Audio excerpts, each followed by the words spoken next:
रजब भट्ट अपनी वाइफ को बिल्कुल नो लिफ्ट क्यों कर रहा है?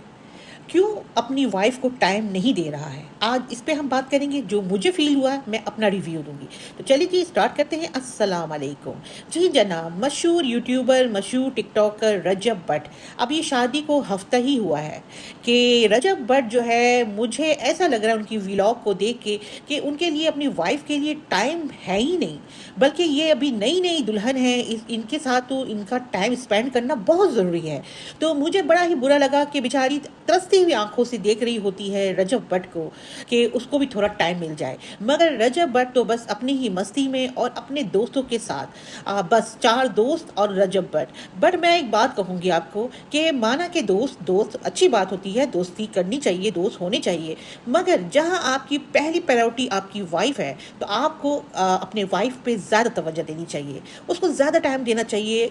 कल मैंने एक व्लॉग देखा जिसमें वो बेचारी रात को पता नहीं कहीं से खाने की दावत थी, दावत खाने के बाद दोनों मियाँ बीवी वॉक कर रहे हैं। मैं आपको पिक्चर शेयर करती हूँ। दोनों मियाँ बीवी वॉक कर रहे हैं, मगर रजब भट्ट उस टाइम में भी कैमरे के सामने व्लॉगिंग कर रहा है।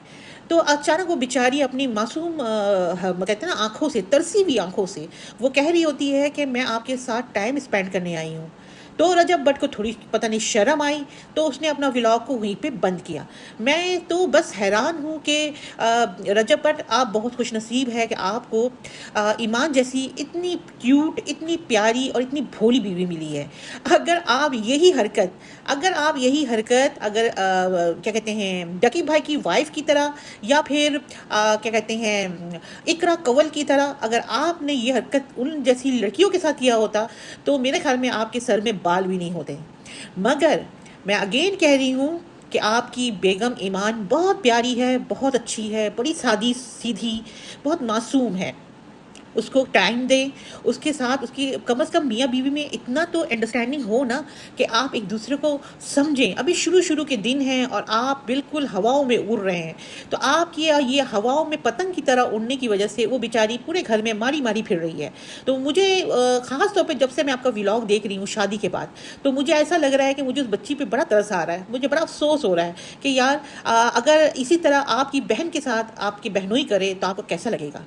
तो आपको क्या कहते हैं, ईमान का ख़ास ख्याल रखना चाहिए, उसके साथ टाइम स्पेंड करें, उसके साथ बिल्कुल मैं कहती हूँ कि 15-20 दिन के लिए तो आप कहीं चले जाएं, हनीमून में चले जाएं, ताकि थोड़ा सा टाइम उस बच्ची को भी दें। नई नई शादी होके आई है, उसको ना किसी चीज़ का पता है, उसको आपने यूं यूं ही छोड़ दिया है। पता नहीं, मुझे समझ में नहीं आ रहा। ये पहला केस है जो मैं ऐसा देख रही हूँ। वैसे तो कहते हैं शादी के बाद तो मैं मजाक की बात है, शादी के बाद तो हस्बैंड वाइफ के बिल्कुल ना कदमों में हो रहे होते हैं। ये पहला हस्बैंड देख रही हूँ जो बिल्कुल लिफ्ट ही नहीं करा रहा है, और वो भी ऐसी बीवी को लिफ्ट नहीं करा रहा है जो इतनी प्यारी और इतनी मासूम है। तो आप इसको ज़रूर ध्यान लगाएं। जहाँ आपकी प्रायोरिटी आपकी वालदा है, आपके वालिद है, वहाँ आपकी सबसे बड़ी प्रायोरिटी आपकी वाइफ है। इसको इसको एहसास होने मत दें, इसको अधूरा ना छोड़ें। इसके साथ टाइम वेस्ट करें, वेस्ट करनी तो इसके साथ टाइम स्पेंड करें। और दोस्तों के साथ जो शादी से पहले आपकी उछल कूद थी, चले उसको थोड़ा महदूद करें, मिल लें, हफ्ते में 2 दिन मिल लें। अब ऐसा तो नहीं है ना शादी के बाद आप बेगम के साथ साथ लेके चार चार का टोला लेके घूमें, ये 4 दोस्तों का टोला। प्लीज़ अंडरस्टैंड करें, मैरिड लाइफ अलग होती है, बैचलर लाइफ अलग होती है। और अगर आप इस बात को ध्यान नहीं देंगे तो आगे बड़े प्रॉब्लम्स आएंगे। इसलिए प्रॉब्लम्स आएंगे कि दिल में कहते हैं ना कि छोटी छोटी बातों पे इख्तलाफ होगा। और मेरा तो मशवरा यही है कि रजब भट्ट, आप अपनी वाइफ को टाइम दें।